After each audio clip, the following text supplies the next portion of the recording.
toda é que, segundo Putin, esse ataque que ele fez ontem, né, que foi um ataque muito grande também com mísseis e drones, que causou a interrupção de energia elétrica e coisa e tal, e o ataque de hoje, isso é o que ele fez por conta do uso do ATACMS contra a Rússia. Então, se é só isso, já está resolvido, né? Viu que o pessoal estava com medo de Terceira Guerra Mundial? Não, porque vai ter Terceira Guerra Mundial e não sei o que. Não, já foi isso, já está tranquilo.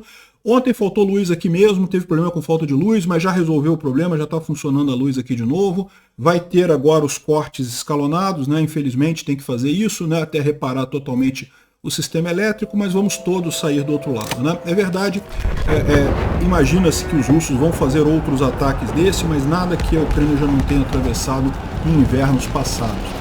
Na linha de frente, nenhuma mudança, mas teve um monte de ataques da Ucrânia também contra a Rússia, tá?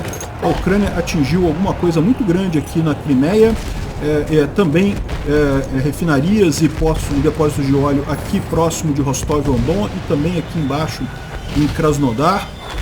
Um ataque grande da Ucrânia também contra a Rússia, retaliando o ataque russo contra a infraestrutura ucraniana, né? Para quem não lembra, houve há um tempo atrás uma proposta de acordo em que a Ucrânia se comprometia a não atacar as refinarias russas e a Rússia se comprometia a não atacar o sistema elétrico ucraniano.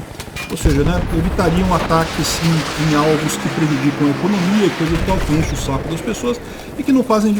Sendo que o alvo ucraniano é muito mais lógico do ponto de vista militar. Por quê? Porque combustível é um insumo militar, né? Então destruir uma refinaria é um ato de guerra válido. Destruir sistema elétrico não faz diferença, porque quem está na linha de frente usa gerador, não vai se conectar no poste, né? Então, mas de qualquer forma, esse acordo não foi para frente, então é o que temos por enquanto, vamos ficar atingindo de um lado e de outro, né? Do ponto de vista diplomático, a gente tem duas informações interessantes. Primeiro, na Geórgia, aqui em Tbilisi, um grande protesto contra os prédios do governo. O prédio do governo está cercado pelos manifestantes. Por quê? Porque ontem o primeiro-ministro passou uma lei retirando a candidatura da Geórgia à Comunidade Europeia. Então o pessoal está revoltado com isso. A gente já explicou esse problema aqui, é basicamente o mesmo problema que tinha a Ucrânia, né? A população como um todo quer participar da Comunidade Europeia, quer a prosperidade europeia, mas a elite aristocrática socialista do país quer ficar do lado da Rússia porque ganha mais dinheiro desse jeito, né? Então esse é o problema lá em Tbilisi, o revolta é muito grande com eles lá, né? Outra informação que a gente tem é a ameaça que o Putin fez ao Trump, tá? O Putin ameaçou o Trump de morte, uma coisa preocupante mesmo, porque exatamente como a gente tem visto, né, o Trump está dando sinais de que vai continuar ajudando a Ucrânia, não era o que o Putin queria. Vamos falar sobre esses e outros assuntos em detalhes. Essas notícias foram sugeridas por Só Uso Camiseta para Gravar, Pauta com o Lula e várias outras pessoas. Obrigado aí ao pessoal que sugeriu notícias lá no nosso site, no wrevolving.com. E obrigado a você que está assistindo o nosso vídeo. Se você gosta do nosso conteúdo, por favor, deixe o seu like e se inscreva aqui no canal, né? Pois bem, então tivemos um ataque com 132 drones ontem aqui contra a Ucrânia, em vários lugares da Ucrânia, inclusive aqui em Kiev. Como eu falei para vocês, eu fui acordado de madrugada com alarme antiaéreo, muito drone, barulho de drone mesmo, zoeira de drone, de arma antiaérea, aqui no centro de Kiev. Então foi realmente um ataque muito grande, né? Dá para ver no mapa aqui que teve também em vários outros lugares aqui os drones derrubados. Felizmente, 88 foram derrubados pela defesa antiaérea, 41 com sistemas de guerra eletrônica, o que somando os dois dá 129, né? Um deles voltou para a Rússia. A gente já explicou para vocês que esses que voltam para a Rússia ou que voltam para Belarus é que os ucranianos conseguem hackear o drone e começam a controlar o drone e aí usam ele contra a própria Rússia, né? E, ou seja, no total, portanto, 130 foram derrubados. Teve 2 que atingiram o alvo, infelizmente, né? Os alvos foram principalmente apartamentos e propriedades privadas. Inclusive, dessa vez, não conseguiram atingir nada do sistema elétrico ucraniano. O sistema elétrico ucraniano está com problemas, tá? A gente já foi avisado que vai ter blackouts rotativos, né? Vai ter corte de luz programado e coisa e tal. Ontem faltou luz várias horas ao longo do dia. Hoje até aqui, hoje está tranquilo, mas até em algum momento deve entrar aí o blackout programado, né? E, em compensação, a Ucrânia também fez ataques aqui. Isso aqui foi em Vitino, na Crimeia ocupada, uma grande explosão aqui, ó. Vitino fica nessa região aqui, perto de Eupatoria, em algum lugar por aqui, ó. Aqui, ó, Vitino. Vitino, essa cidadezinha aqui. Repara que tem aqui uma cidade aqui, tem uma instalação industrial que a gente não sabe o que é aqui. Deve ter sido isso o afetado aqui, essa explosão nessa região, né? Como tem alguns traços aqui de munição, pode ser a explosão secundária, isso daqui, ó. Muitas explosões foram ouvidas, isso pode ser uma posição de defesa antiaérea, então pode ser que os ucranianos tenham atingido um S-400, um S-300, algum sistema de defesa antiaérea. Por que eu sei que tem munição? Tá vendo quando tem essas linhas aqui brancas do lado? É justamente a munição que pega fogo descontrolada e cai para o lado. Então forma esse tipo de coisa, né?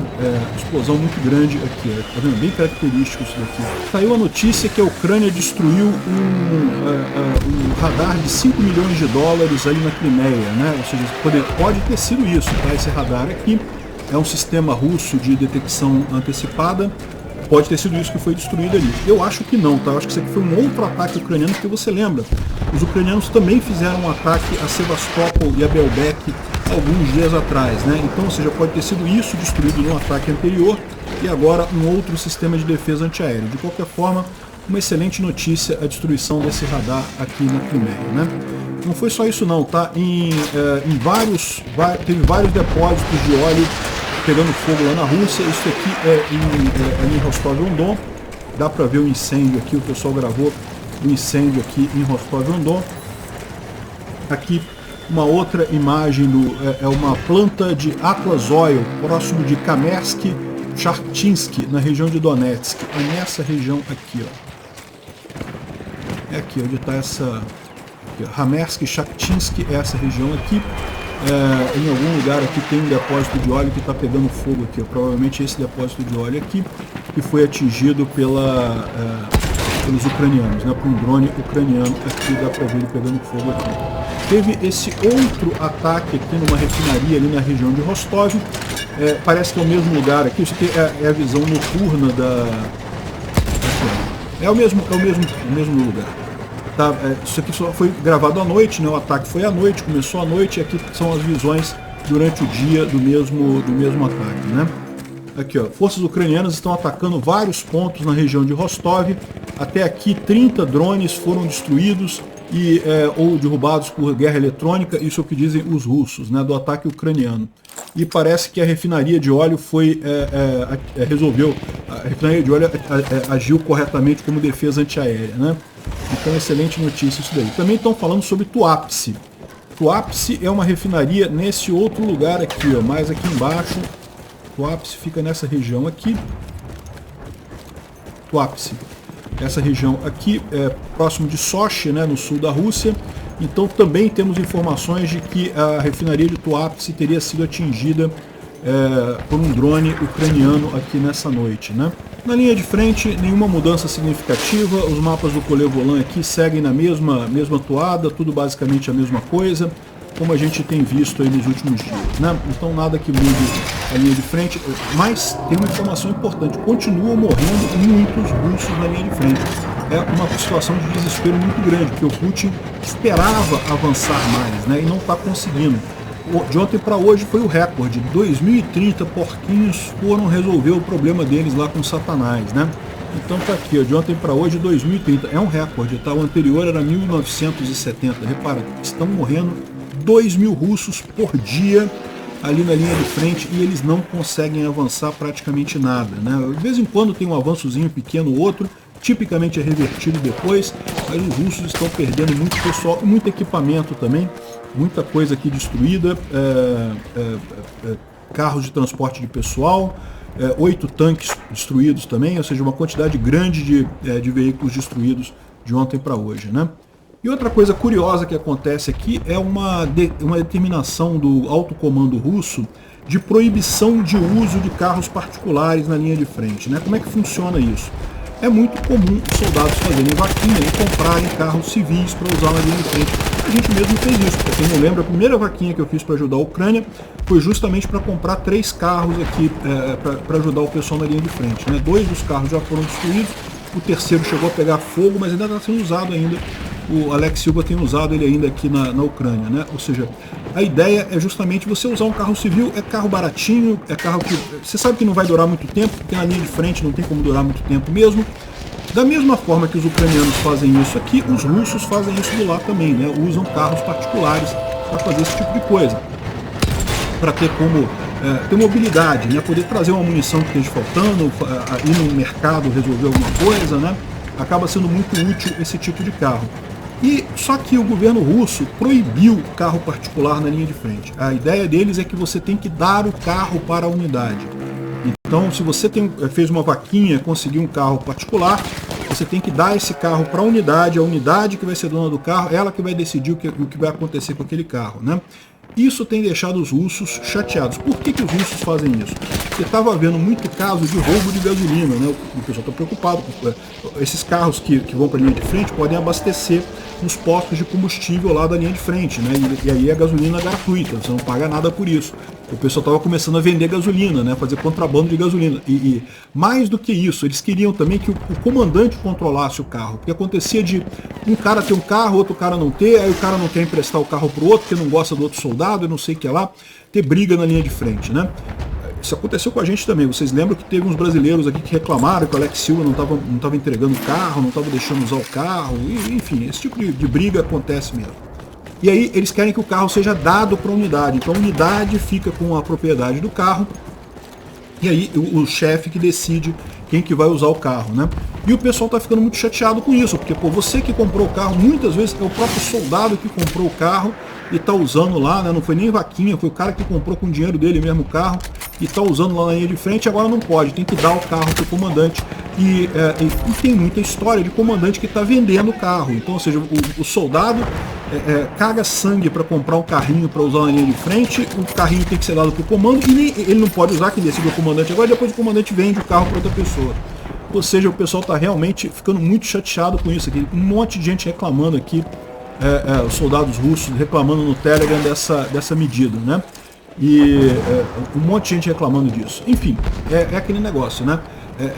A grande confusão da tentativa russa de manter a coisa centralizada. É o que eu falo para vocês, é o grande erro, esse negócio de você fazer hierarquia centralizada, coisa e tal. Hoje em dia, com a informação descentralizada, isso não encaixa. Uma coisa não encaixa, você tem que dar liberdade para o pessoal ter os arranjos por fora. Ah, mas dá briga. Dá briga, mas deixa pra lá, né? Briga, quando chegar um inimigo, a gente desconta no inimigo. Enfim, essa é a questão, né? Os russos estão bastante preocupados com isso daqui. Bom, o Instituto para o Estudo da Guerra não traz nenhuma grande novidade aqui, né? Fala sobre o grande ataque feito pelos russos ontem e hoje, né? Justamente aí para comemorar o Thanksgiving, né? Aliás, Happy Thanksgiving para todo mundo aí que comemora. O Putin disse que esse bombardeio grande que teve ontem foi uma resposta aos ataques da Rússia. Bom, teve ontem, teve hoje também, ok, é chato isso, beleza, né? Destruiu o sistema elétrico, destruiu mais coisa no sistema elétrico, tivemos um blackout ontem, coisa e tal. Mas a verdade é a seguinte, tá vendo? Não teve terceira guerra mundial nenhuma no final das contas. Os ataques já foram usados mais vezes, já teve vários outros ataques usados, já teve 4, 5 ataques com ataques na Rússia e não teve terceira guerra mundial. A resposta do Putin foi, ok, foi uma resposta sacana, era filha da puta. Mas assim, não é terceira guerra mundial, né? Como eu havia avisado para vocês. Bom, a gente tem um problema aqui, os russos estão com um problema de deserção muito grande, tá? Parece que mais de 1000 soldados, inclusive 2 tenentes-coronéis, desertaram de uma única divisão russa, né? O pessoal está preocupado com a deserção lá, porque foi muita gente realmente começando a fazer falta esse pessoal lá. Toda guerra tem alguma deserção, né? Algum soldado que foge, alguém que às vezes, pelos mais variados motivos, ou porque está com medo da guerra, ou porque realmente tem algum problema, enfim, isso sempre acontece. Mas o nível de deserção na Rússia está cada vez maior e está piorando agora com a questão da desvalorização do rublo, né? Porque o rublo ele caiu 20% aí nos últimos dias e a maior motivação dos soldados russos na linha de frente é dinheiro mesmo, não tem outra motivação não, é grana mesmo. E aí eles vendo que estão ganhando bem, mas o valor do dinheiro está caindo, ou seja, no final das contas eles estão ficando na merda, né? Está aumentando o incentivo para esse tipo de coisa. Bom, o Kirilo Budanov disse que são falsos os rumores de que ele sairia do Bur, né? Houve esse rumor há um tempo atrás, eu cheguei a mencionar para vocês, falei, eu esperava que não acontecesse, né, mas tinha esse rumor mesmo. De qualquer forma foi desmentido, não, o Budanov vai continuar no controle do GUR aqui na Ucrânia, né? Bom, vamos falar sobre os protestos na Geórgia, né? Tá tendo, você lembra, a Geórgia é esse país aqui do Cáucaso, né? É um país que tem uma história, de certa forma, parecida com a Ucrânia, fazia parte da União Soviética. Quando teve o fim da União Soviética, eles quiseram se aproximar da Europa, tal como a Romênia, tal como vários outros países que também faziam parte da cortina de ferro, aqui da área de influência russa aqui na Europa, né? Os países bálticos, a Polônia e coisa e tal. Muitos desses países conseguiram, só que, infelizmente, a Ucrânia e a Geórgia ficaram para trás, né? A Geórgia tentou entrar na OTAN em 2008, junto com a Ucrânia. A OTAN negou a entrada da Geórgia e da Ucrânia na OTAN, para acabar com aquela fantasia do pessoal que diz que a OTAN quer crescer, a OTAN que está ameaçando a Rússia. Não, a OTAN não está nada. São os países vizinhos da Rússia que querem entrar para a OTAN para se proteger da Rússia. O motivo é óbvio, olha só o que está acontecendo com a Ucrânia, né? E aí, na Geórgia, eles fizeram a mesma coisa que fizeram aqui na Moldova, né, com a Transnistria, que fizeram na Ucrânia com a Crimeia e com a região do Donbás, que é criar uma, entre aspas, região separatista, né? Então criaram duas regiões separatistas. Esse mapa aqui está mostrando a Abkhazia aqui, mas tem também a Ossétia do Sul aqui, que também é uma região separatista, entre aspas, aqui. É lógico, não é região separatista coisa nenhuma, são soldados russos que ficam ali. Só que a Geórgia continua, da mesma forma que a Ucrânia, querendo entrar para a OTAN e para a Europa, né, para a comunidade europeia. A Ucrânia, depois de muitas eleições fraudadas lá em 2014, né, na revolução que teve aqui na Praça Maidan, fez uma revolução muito grande, chutou os pró-russos todo para fora e aí conseguiu agora seguir um caminho mais sério, né? É lógico que está sofrendo uma invasão russa, um absurdo completo, mas se livrou dos russos na política. Na Geórgia ainda tem esse problema, os russos ainda conseguem fraudar as eleições por lá, né? E com isso, na última eleição, ganhou ainda o governo pró-russo, muito triste as eleições, e esse governo pró-russo, ele assinou um decreto anteontem dizendo que não queria mais entrar para a União Europeia. A Geórgia já tinha pedido a entrada para a União Europeia, e daí o governo disse que não, desfez esse negócio, cancelou esse pedido de entrada para a União Europeia, dizendo que era muito melhor fazer parceria com a Rússia, né? Foi exatamente esse movimento feito na Ucrânia em 2013, no final de 2013, que levou a toda a revolução que a gente aconteceu, que ficou conhecido como Revolução da Praça Maidan e coisa e tal, e que levou a Ucrânia realmente cortar laços com a Rússia, né? Vamos ver o que vai acontecer na Geórgia. Tomara que eles tenham esse movimento. O que está acontecendo nesse momento é uma grande quantidade de protestos por lá, a polícia reagindo de forma violenta contra os manifestantes tomando os prédios do governo lá. Está muito parecido com o que aconteceu aqui na Ucrânia, né? Vamos ver se eles vão ter resiliência de ficar isso por muitos dias. Os protestos na Ucrânia começaram em novembro de 2013 e foram concluir em fevereiro de 2014, né, quando foi a queda do governo do Yanukovych, né? Então aqui dá para ver os manifestantes ali na região brigam com a polícia, com a busca aqui criticando os policiais aqui, né? Enfim, canhões de água, o pessoal jogando canhões de água contra a manifestação lá na Geórgia, realmente uma manifestação muito grande por lá. Vamos ver se eles vão conseguir de fato a independência deles da Rússia, né? Não vai ser fácil, não está sendo fácil para a Ucrânia, mas é o caminho que eles querem. Tem muita proximidade entre a Geórgia e a Ucrânia, tá? Eu estava mencionando até os restaurantes de comida típica da Geórgia são muito comuns aqui na Ucrânia, realmente é muito gostosa a comida. E no meio dessa confusão, o Parlamento Europeu adotou uma resolução na Geórgia, dizendo que condena as violações eleitorais na Geórgia. A gente falou sobre isso. Tinha urna com mais votos do que eleitor naquela urna, tinha um monte de coisa absurda, então evidentemente teve fraude eleitoral na Geórgia. Diz que não reconhece o parlamento eleito, portanto, se não reconhece o parlamento eleito, não reconhece a decisão do governo da Geórgia de retirar a vontade, né, a intenção de entrar para a comunidade europeia, né? Enfim, vamos aguardar para ver como é que caminha esse evento lá na Geórgia. Bom, os Estados Unidos descobriram que a Rússia está falsificando dólares para comprar coisas na Turquia. A Turquia descobriu dólares falsos e fez o rastreamento desses dólares falsos e chegou a compras governamentais da Rússia, né? Então, olha que coisa perigosa, né? A gente sabe que a Rússia está sem dinheiro. E lembra quem também costumava fazer falsificação de dólares? Era a Coreia do Norte, né? Será que a ajuda da Rússia para a Coreia do Norte também envolve esse tipo de coisa, né? Aparentemente sim. Isso vai ter consequências, evidentemente, para a Rússia. Podem esperar mais sanções. Vai ser divertido isso. Nesse pronunciamento que o Putin disse que esse bombardeio da Ucrânia foi resposta aos ataques com ataques, né? Ele também fez uma ameaça ao Putin, né? Uma ameaça não tão velada assim, né? Ele diz aqui, ó, o Trump não está seguro agora, eu espero que ele seja esperto e uma pessoa cuidadosa, né? Ele disse isso no sentido de que o governo Biden está prejudicando o Trump, o governo Biden é contra o Trump e coisa e tal. Mas tem que tomar cuidado, o Putin é mafioso. Quando ele fala esse tipo de coisa aqui, ele quer dizer exatamente isso. O Trump não está seguro agora. Eu espero que ele seja esperto e cuidadoso.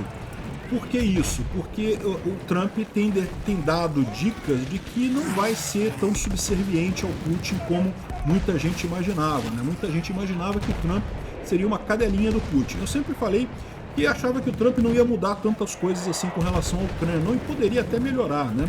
E o que a gente está vendo? A gente não sabe ainda como é que vai ser, né? Temos que aguardar o Trump tomar posse, coisa e tal, mas o que a gente tem visto pelas nomeações que ele tem feito e pelas declarações que têm sido dadas é que, ao contrário, ele pode ajudar muito a Ucrânia no final das contas.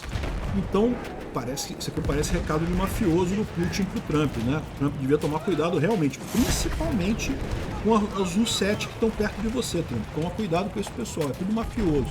O Andrew Perpito está falando aqui, o Andrew Perpito, ele é de esquerda, ele era um dos caras que criticava o Trump, que esperava a vitória da Kamala Harris e coisa e tal. Ele está falando aqui, ó, eu acredito que a permissão para usar ataques na Rússia e o pacote de 24 bilhões de dólares do ano que vem, ou vieram do Trump com uma ideia dele, ou foram ideia do Biden e o Trump deu a benção dele, né? Aceitou também, né? Eu também acho que esse escalonamento do Putin na retórica, né, de terceira guerra mundial, de bomba nuclear, não sei o que lá, foi na verdade uma conversa que está tendo por trás aí. Eu acho isso também, eu estou falando para vocês, eu acho que o Putin está puto com o Trump porque achava que o Trump ia resolver o problema dele e está vendo que não vai resolver, né? Ou seja, em resumo, eu acho que o Putin forçou muito a mão dele e se ferrou, né? O Putin apostou todas as fichas que o Trump ia ganhar, ia congelar a guerra e aí, pronto, salvou o Putin, salvou a Rússia. E o Trump não parece disposto a fazer isso, ou seja, o Putin ficou na merda no final das contas, né? O Putin imaginou que capturar terras na Ucrânia daria a ele uma vantagem, né, um ponto de negociação para o resto do mundo. Quando na realidade o resto do mundo se importa muito mais sobre a economia russa do que sobre terra. Aliás, isso é um ponto que eu falo sempre, né? Comércio é o que traz a paz, né? Hoje em dia, terra, território capturado meio que não faz diferença. Economia é muito mais importante, né? E, de fato, né, é por isso que a gente vive num século relativamente pacífico, apesar do Putin. É só o Putin mesmo que é um idiota com essas ideias ultrapassadas de território, de capturar território e coisa e tal. Essa ideia, a economia que importa. E a economia russa ficou num buraco tão grande agora que, na verdade, o Putin não tem uma vantagem na negociação, ele tem uma desvantagem, né? As pessoas agora veem a Rússia como algo que você pode tomar vantagem. Até o Lula está comprando diesel barato da Rússia e coisa e tal. Ou seja, os países todos do mundo estão vendo a Rússia como um pobre coitado surrado que você pode ir lá e aproveitar a vantagem dele, né? Mesmo que você não se importe com a Ucrânia, você pode usar a guerra para reduzir preço de óleo e gás. E isso, eu não preciso dizer para vocês, que ferra a Rússia completamente no final das contas, né? De novo, a expectativa do Putin era que o Trump ganhando ia congelar essa guerra. Isso não vai acontecer. O Putin está com problema. É isso que está acontecendo agora, essa revolta, a gente ficou sem luz uma parte do dia de ontem justamente por conta disso, né? Enfim, parece que a vitória do Trump está saindo melhor do que encomenda. Obrigado por assistir o vídeo até o final. Se gostou do conteúdo, não esqueça de deixar o seu like, isso ajuda o canal a crescer e a chegar para mais gente. Se não gostou, deixe o dislike e explique nos comentários como podemos melhorar. Comente também sugestões de temas que podemos trazer por aqui. Comentários insultuosos ou defendendo ditaduras e criminosos de guerra serão sumariamente bloqueados. Agradeço a compreensão. Se ainda não é inscrito no canal, considere se inscrever clicando no botão inscrever-se abaixo e marcando a campainha para todos os avisos. Se quiser ajudar o canal, veja no nosso site como você pode fazer isso.